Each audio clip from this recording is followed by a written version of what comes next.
وأحسن منك لم تر قط عيني وأجمل منك لم تلد النساء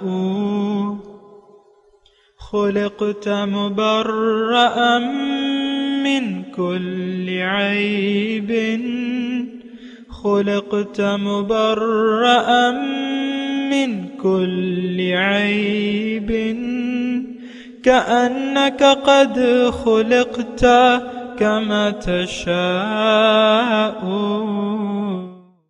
كتاب أنزلناه إليك مبارك ليدبروا آياته وليتذكر أولو الألباب. یہ کتاب برکت والی ہے جسے ہم نے آپ کی طرف نازل فرمایا ہے تاکہ دانش مند لوگ اس کی آیتوں میں غور و فکر کریں اور نصیحت حاصل کریں. اللہم صلی علی سیدنا محمد وعلی آل سیدنا محمد بعدد کل ذرۃ مئۃ الف الف مرۃ. سامعین و ناظرین کرام، السلام علیکم ورحمۃ اللہ وبرکاتہ. سامعین کرام، سورہ مریم آیت نمبر 68 سے آج کا سبق شروع ہو رہا ہے. آج کا ایک ہی موضوع ہے، وہ یہ ہے کہ ہم پر راہ حق میں کتنی مشکلات پیش آئیں گی. اس کے ساتھ ہی سامعین اکرام آج کے سبق کا آغاز کرتے ہیں. سب سے پہلے گزشتہ سبق کا آموختہ ہوگا. وَيَقُولُ الْإِنسَانُ أَإِذَا مَا مِتُّ لَسَوْفَ أُخْرَجُ حَيًّا. اور انسان کہتا ہے کیا جب میں مر جاؤں گا تو ان قریب زندہ کر کے نکالا جاؤں گا. أَوَلَا يَذْكُرُ الْإِنسَانُ أَنَّا خَلَقْنَاهُ مِن قَبْلُ وَلَمْ يَكُ شَيْئًا. کیا انسان یہ بات یاد نہیں کرتا کہ ہم نے اس سے پہلے بھی اسے پیدا کیا تھا جبکہ وہ کوئی چیز ہی نہ تھا. سامعین اکرام، سورہ مریم آیت نمبر 68. لفظی ترجمہ فَوَرَبِّكَ، پس رب کے، آپ کے رب کی قسم، لَنَحْشُرَنَّهُمْ، ان سب کو ہم جمع کر دیں گے، وَالشَّيَاطِينَ، اور شیطانوں کو بھی، ثُمَّ لَنُحْضِرَنَّهُمْ حَوْلَ جَهَنَّمَ جِثِيًّا، پھر ہم ان کو حاضر کر دیں گے حول جہنم، جہنم کے گرد، جسیہ، گھٹنوں کے بل. تو سامعین اکرام، آپ کو میں نے گزشتہ سبق میں بتایا تھا کہ مضمون آخر کے سورت کے آخری مضامین ہیں، اور اس میں سورت کے مضامین کو اکٹھا کر دیا جاتا ہے اور خلاصہ اس کا ہوتا ہے. عام طور پہ جو بڑی صورتیں ہیں اس میں یہی وہ ہے طریقہ کار. تو اور یہ بھی میں نے آپ کو بتایا تھا کہ زمین پہ دو ہی پارٹیاں ہیں، ایک حزب اللہ ہے اور ایک حزب الشیطان ہے. یہ بات نوٹ کر لیں سامعین اکرام. اس کی وجہ یہ ہے کہ ہم لوگ دھیان نہیں دیتے ان تمام اصطلاحات کی طرف اور نہ اس پہ غور و فکر کرتے ہیں. اور ہمارے پشتو میں ایک مثال بھی ہے، ضرب المثل، اور وہ اس طرح کہتے ہیں کہ انسان یا صورت د رحمان دے یا صورت د شیطان دے. اس کا ترجمہ یہ ہے کہ انسان یا تو رحمان کی صورت میں ہوتا ہے یا شیطان کی صورت میں ہوتا ہے. تو عام طور پہ لوگ جو ہیں وہ ہوائے نفس کے مطابق زندگی گزارتے ہیں، تو یہ رحمان کی صورت نہیں ہوتے. جو بھی، یہ بات نوٹ کر لیں کہ جو بھی ہوائے نفس کے مطابق زندگی گزارتا ہے، اگرچہ اس نے کلمہ پڑھا ہوا ہے زبانی طور پہ لیکن عمل اس پہ نہیں کر رہا، تو اس کا مطلب یہ ہے کہ یہ شیطان کا ساتھی ہے. اور یہ بات میں اپنے آپ سے نہیں کہہ رہا، یہ قرآن کی بات ہے. مَن يَعْشُ عَن ذِكْرِ الرَّحْمَنِ نُقَيِّضْ لَهُ شَيْطَانًا فَهُوَ لَهُ قَرِينٌ. جس نے بھی رحمان کی یاد سے منہ موڑ لیا، اللہ تعالیٰ فرماتا ہے کہ ایک شیطان کو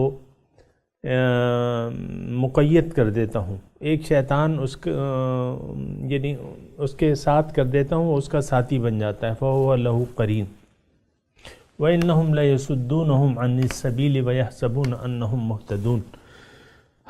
اور یہ شیطان جو ہے یہ ان کو سیدھے راستے سے روکتے ہیں، اور ان کا خیال یہ ہے کہ یہ صحیح راستے پر ہیں، ہدایت یافتہ ہیں، تو یہ غلط فہمی لگی رہتی ہے۔ بہرحال جو گزشتہ سبق تھا اس میں ہم نے یہ پڑھا کہ یقول الانسان اذا مت لسوف اخرج حیا، کہ تعجباً یہ کہتا ہے اور آخرت کی زندگی کا قائل نہیں ہے، اور تعجباً کہتا ہے کہ جب میں مر جاؤں گا تو کیا میں دوبارہ زندہ کیا جاؤں گا، یعنی نہیں۔ اور پھر اس کے جواب میں اللہ تعالیٰ نے یہ فرمایا کہ اولا یذکر الانسان انا خلقناہ من قبل ولم یک شیئا، کہ انسان یہ نہیں جانتا، اس کو یاد نہیں ہے کہ ایک وقت ایسا تھا کہ یہ کچھ بھی نہ تھا اور میں نے اس کو پیدا کر دیا۔ تو جب یہ کچھ بھی نہ تھا اور اس کو میں نے پیدا کر دیا تو اب تو یہ کچھ تو ہے نا۔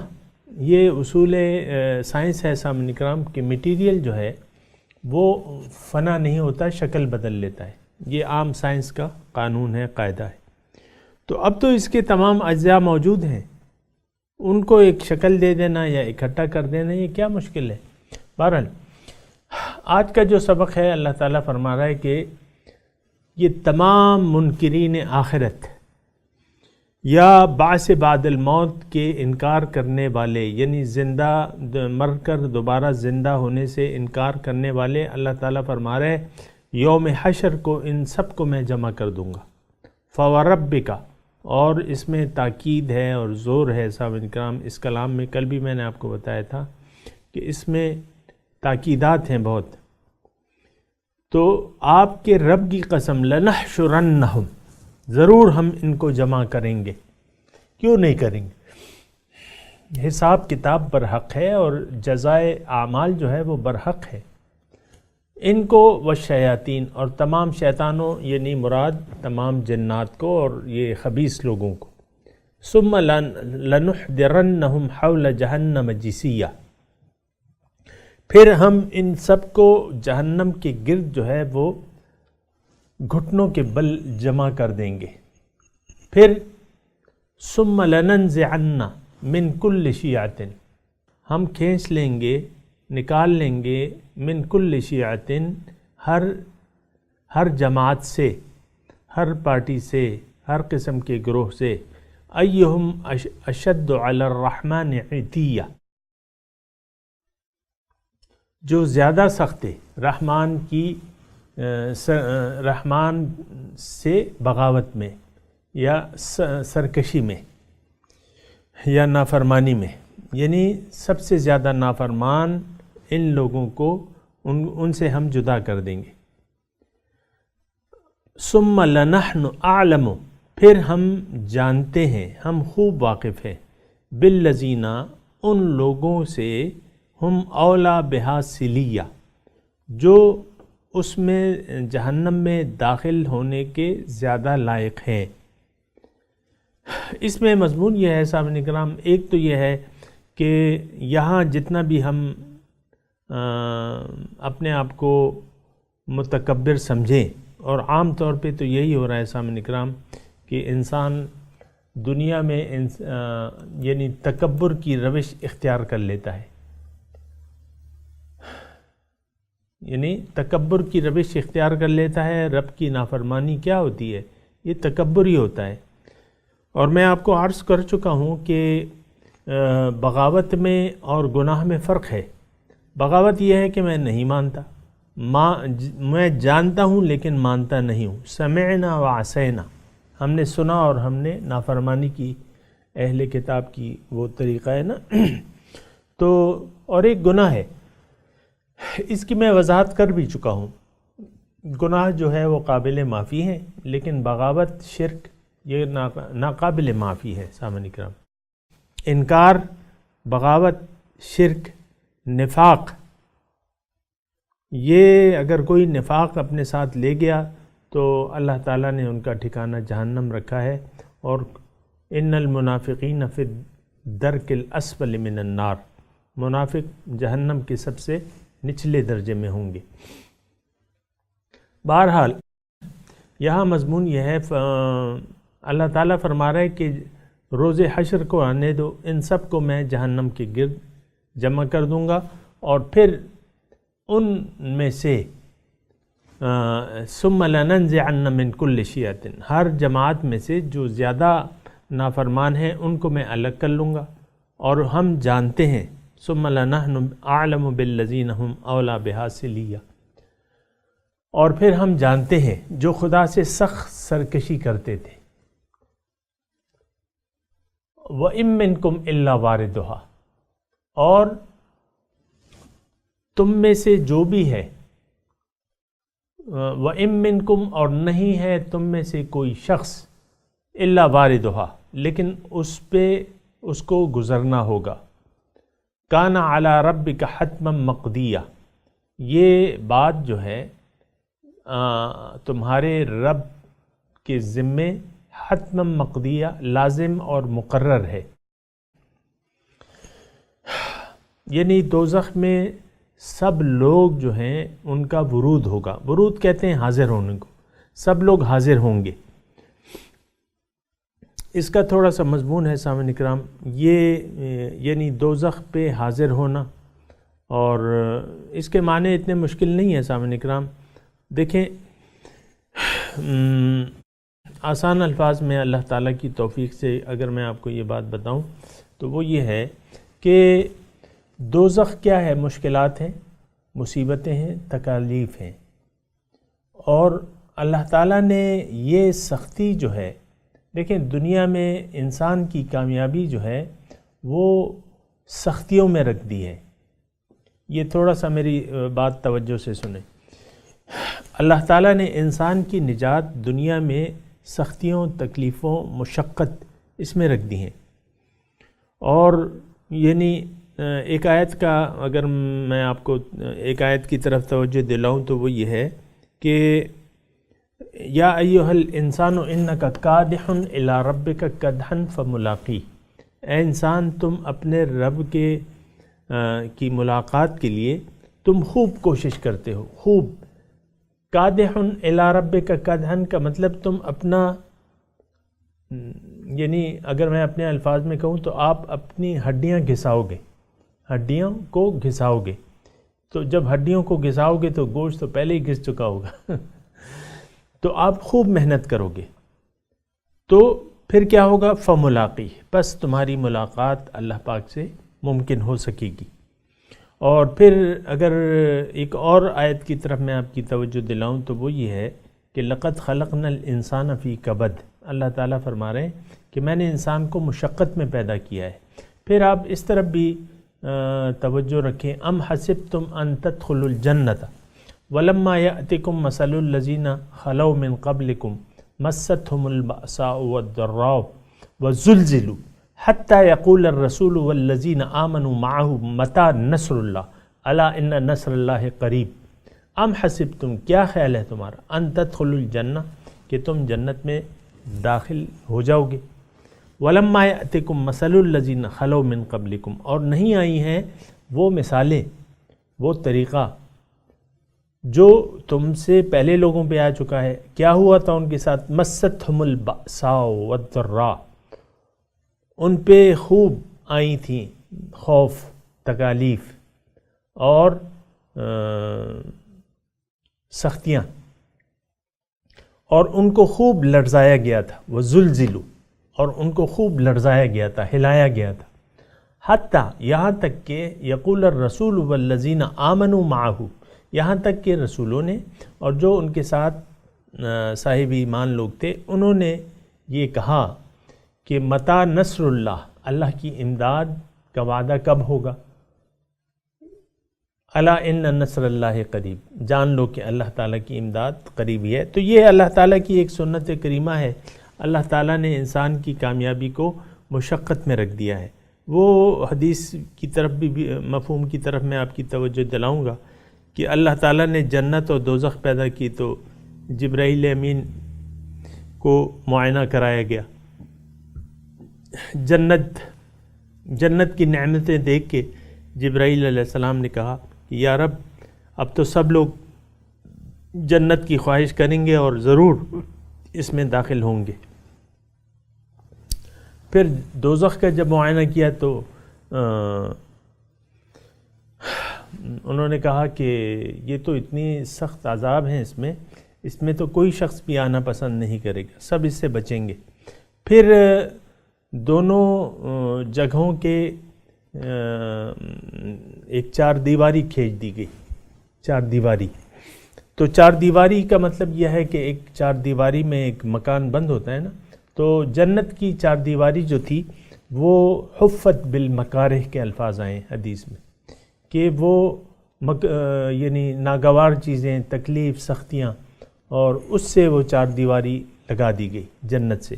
پھر دوزخ کی تو جبرائیل نے کہا کہ اے اللہ تعالیٰ اب تو مشکل ہے کوئی اس میں آئے، اتنی تکلیفوں اور سختیوں سے کوئی گزرنا پسند کرے. پھر دوزخ کی چار دیواری کو لگا دیا گیا آرام طلبی، سستی، عیش پسندی اور یہ تمام مزے، شہوات جو ہیں. تو پھر جبرائیل علیہ السلام نے کہا اللہ تعالیٰ اب تو اس سے کوئی بھی نہیں بچ سکتا، یہ سب لوگ چاہیں گے کہ ایسے ہی ہو، عیش میں زندگی گزاریں.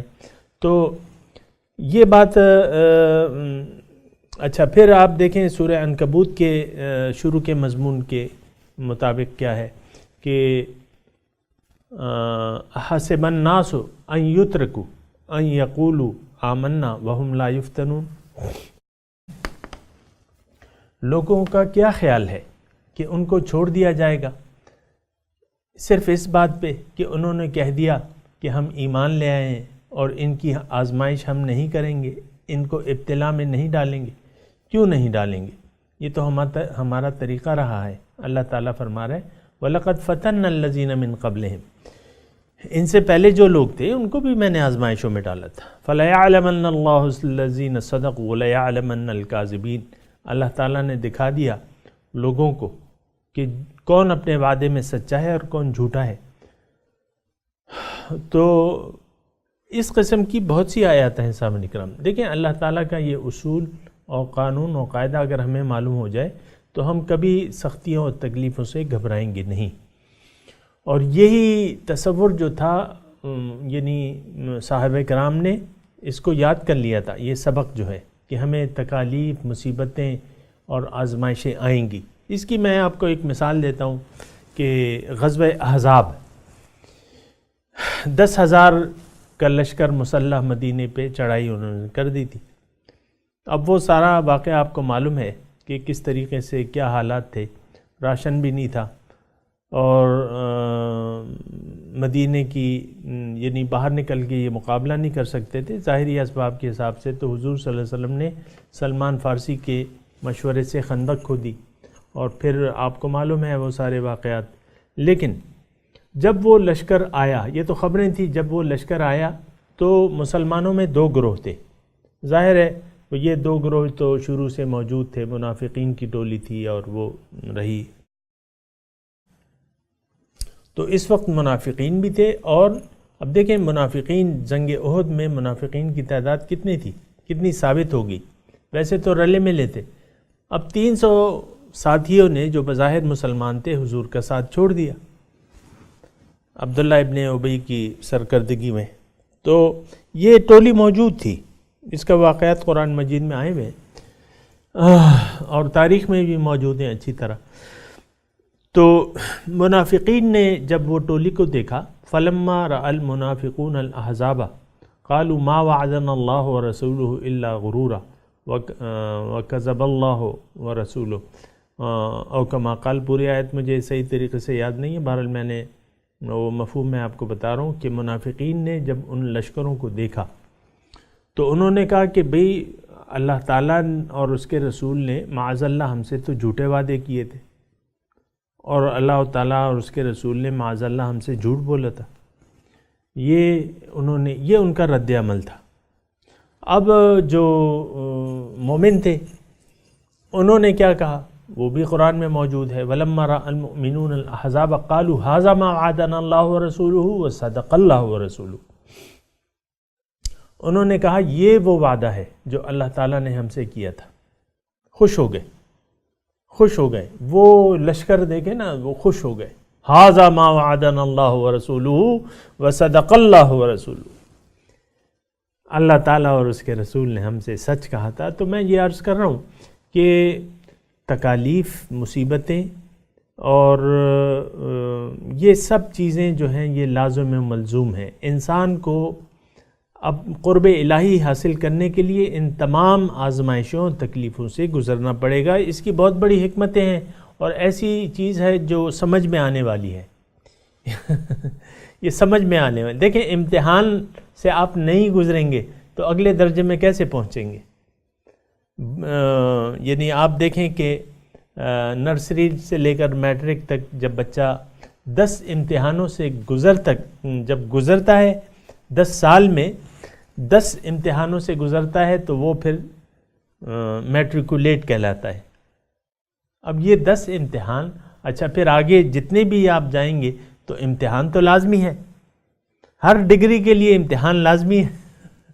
اور سامعین اکرام، میں سنجیدہ طور پہ یہ بات کہہ رہا ہوں کہ اللہ تعالیٰ کا قرب، یہ قرب خدا بندی جو ہے نا، یہ جو نعمت اللہ تعالیٰ دے رہا ہے ہمیں، اصل میں ایک چھوٹی سی بات ہے اور بہت آسان ہے. وہ نعمت جہاں آپ کو بیٹھے بٹھائے مل جائے اس کی آپ کو قدر نہیں ہوتی. جیسے کہ باپ آپ کا مال چھوڑ جائے تو وہ عام طور پہ اس کی قدر بچے نہیں کرتے، ضائع ہو جاتا ہے مال. یا آپ کا کوئی ایسا بیٹھے بٹھائے مال مل جائے تو آپ ادھر ادھر آپ اس کی اتنی حفاظت نہیں کرتے. تو نعمت جو ہے، یعنی اس میں ایک پہلو یہ ہے کہ نعمت کے لیے مشقت سے اگر آپ کو وہ نعمت ملے تو آپ کو اس کی قدر کا احساس ہوگا، نہیں تو پھر. اور یہ ایک پہلو ہے چھوٹا سا، لیکن اللہ کا قانون یہ ہے. اور یہ جو اللہ کا راستہ ہے نا، یہ تمام یعنی آزمائشوں، تکلیفوں سے بھرا پڑا ہے. لیکن سامعین اکرام یہ بات ذرا غور سے سنیں کہ یہ تمام مشکلات اور مصیبتیں یہ کون لاتا ہے؟ اللہ تعالیٰ لاتا ہے. کتنی مشکلات اور مصیبتیں آئیں گی؟ لا یکلف اللہ نفسا الا وسعها. کوئی اللہ تعالیٰ کسی نفس کو پابند نہیں کرتا لیکن جتنی اس کی طاقت ہو، یعنی یہ حسب استطاعت آئیں گی. یہ بات ذرا تسلی کے لیے میں آپ کی کہہ رہا ہوں کہ اس سے گھبرانا نہیں ہے. دیکھیں آؤٹ آف کورس پرچہ نہیں آتا ہے. دنیا کے بعض امتحانوں میں تو بعض وقت بچے جو ہے مظاہرہ کرنے لگتے ہیں نا کہ پرچہ جو تھا ہمارا آؤٹ آف کورس تھا، ہم نہیں دیں گے امتحان یا یہ وہ. لیکن یہ پرچہ تو بالکل آؤٹ آف کورس نہیں ہے، سب کچھ بتا ہی دیا گیا جواب. پھر اللہ تعالیٰ فرماتا ہے کہ میں جانتا ہوں تمہارے بارے میں. خلق الانسان ضعیفا، انسان کمزور ہے. تو انسان کے حساب سے ہمارے پھر انسان میں انفرادی طور پہ سامنے اکرام، یہ بات میں خاص طور پہ آپ کو بتا رہا ہوں کہ میری صلاحیت دوسری شخص کی صلاحیت سے مختلف ہوگی. تو ہر انسان کے جو آزمائشیں اور تکلیفات آتی ہیں وہ اس کی حیثیت کے مطابق اللہ تعالیٰ کو آپ کہیں بھی فراموش نہ کریں. اللہ تعالیٰ ہمارے ساتھ ہے اور ہمارا مربی ہے اور وہ ہم پہ شفیق و مہربان ہے اور وہ ہمیں امداد دیتا رہتا ہے. یہاں دنیا کے امتحانوں میں تو آپ کو کمرہ امتحان میں امداد نہیں ملتی، لیکن یعنی چیٹنگ آپ نہیں کر سکتے، نقل نہیں کر سکتے. یہاں تو نقل کی کھلی اجازت ہے اور آپ کی کامیابی جو ہے وہ ہے ہی نقل میں. وَلَكُمْ فِي رَسُولِ اللَّهِ أُسْوَةٌ حَسَنَةٌ لِمَنْ كَانَ يَرْجُو اللَّهَ. تمہارے لیے رسول کی زندگی میں عمل کے لیے ایک بہترین نمونہ موجود ہے. یہ سارا دار و مدار تو ہمارا نقل پہ ہے سامنے کرام، نقل پہ ہے. حضور صلی اللہ علیہ وسلم کی آپ جس نے بھی اللہ کی اور رسول کی اطاعت کی، بہت بڑی کامیابی سے اللہ تعالیٰ اس کو ہمکنار کر دے گا. بہرحال یہ میں عرض کر رہا ہوں سامعین کرام کہ وَإِن مِّنكُمْ إِلَّا وَارِدُهَا، کہ تم میں سے کوئی شخص ایسا نہیں ہے مگر اس دوزخ پہ اس کا ورود ہوگا، اس پہ حاضر ہوگا. تو آپ کو یعنی ایک اور بات میں آپ کو بتاؤں کہ یہ ذرا توجہ سے سنیں کہ دنیا جو ہے، آخرت جو ہے یہ مکافات عمل ہے، یعنی یہ عکس ہے، آخرت عکس ہے دنیا کا، یعنی جیسا آپ کا یعنی دنیا میں عمل ہوگا اسی طرح آخرت میں اس کے نتائج ہوں گے یا اس کی مثال آئے گی آپ کے سامنے۔ آپ سمجھ رہے ہیں نا میری بات؟ وہ علامہ اقبال کا غالباً ایک وہ خواب ہے، وہ عالم رویا میں گئے خواب میں کہ جنت اور دوزخ کا یعنی اس کی سیر کے لیے۔ تو بہرحال حقیقت جو بھی ہے اللہ تعالیٰ جانتا ہے، لیکن سمجھنے کے لیے اچھی مثال ہے۔ تو عالم آخرت میں گئے تو وہاں چٹیل میدان تھا، کچھ بھی نہیں تھا، نہ جنت تھی نہ دوزخ تھی۔ تو انہوں نے ساتھ کے فرشتے سے پوچھا جو ان کا گائیڈ تھا، انہوں نے پوچھا یہاں تو نہ جنت ہے نہ دوزخ ہے، کیا معاملہ ہے؟ ہم نے تو بہت سنا تھا جنت اور دوزخ، یہاں تو کچھ بھی نہیں ہے۔ تو فرشتے نے کہا یہ انگارے اپنے ساتھ لاتے ہیں، ایسا وہ شعر ہے، یہ انگارے اپنے ساتھ لاتے ہیں۔ وہ پھر انہوں نے وہ شعر بھی کہا ہے نا کہ عمل سے زندگی بنتی ہے، جنت بھی جہنم بھی، یہ خاکی اپنی فطرت میں نہ نوری ہے نہ ناری ہے۔ یہ عمل سے آپ اپنی وہ بنائیں گے۔ تو ایک بات جو ابھی میرے پاس وقت بھی کم ہے، میں آخری بات کر رہا ہوں، یہ انشاءاللہ اس پہ اگلے درس میں بھی اس پہ بات کریں گے۔ بہت مزیدار بات ہے سمجھنے کے لیے اور بہت سے اس میں اسباق ہیں۔ تو دنیا جو ہے وہ عکس ہے، آخرت جو ہے وہ عکس ہے دنیا کا۔ کیا؟ آخرت عکس ہے دنیا کا۔ دنیا میں آپ جیسے آپ نے زندگی گزاری ہوگی تو آخرت میں بس وہی کچھ ہوگا۔ پھر حضور صلی اللہ علیہ وسلم کی ایک حدیث کی طرف میں آپ کو متوجہ کروں کہ حضور فرماتے ہیں کہ کما تعیشون تموتون کما تموتون تبعثون، جیسے تم زندگی گزارو گے اسی حالت میں تمہاری موت آئے گی، اور جس حالت میں تمہاری موت آئے گی اسی حالت میں تم اٹھائے جاؤ گے۔ اللہ اکبر۔ تو یہ بات ہے سامعین اکرام، ابھی تو وقت ہمارا پورا ہو گیا ہے۔ میں تلاوت کرتا ہوں، میرے ساتھ دہرائیے۔ اعوذ باللہ من الشیطان الرجیم، بسم اللہ الرحمن الرحیم۔ فوربک لنحشرنہم والشیاطین ثم لنحضرنہم حول جہنم جثیا ثم لننزعن من كل شیعۃ ایہم اشد علی الرحمن عتیا ثم لنحن اعلم بالذین هم اولی بها صلیہ وَإِن مِّنكُمْ إِلَّا وَارِدُهَا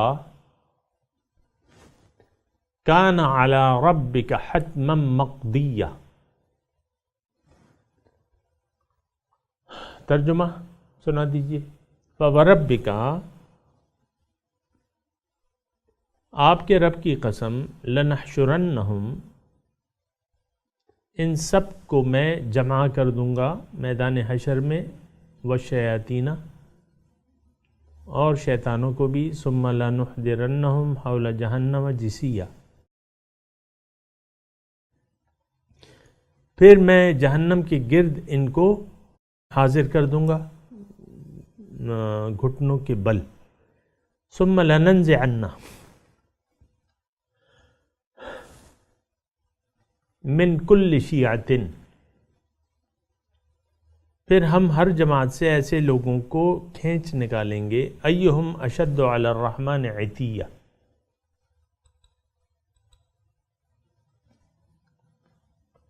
جو اللہ تعالیٰ سے بہت ہی سرکش تھے۔ عتیہ، ثم لنحن اعلم بالذین هم اولی بها صلیہ، پھر ہم جانتے ہیں ان لوگوں کو جو دوزخ میں جانے کے زیادہ مستحق ہیں۔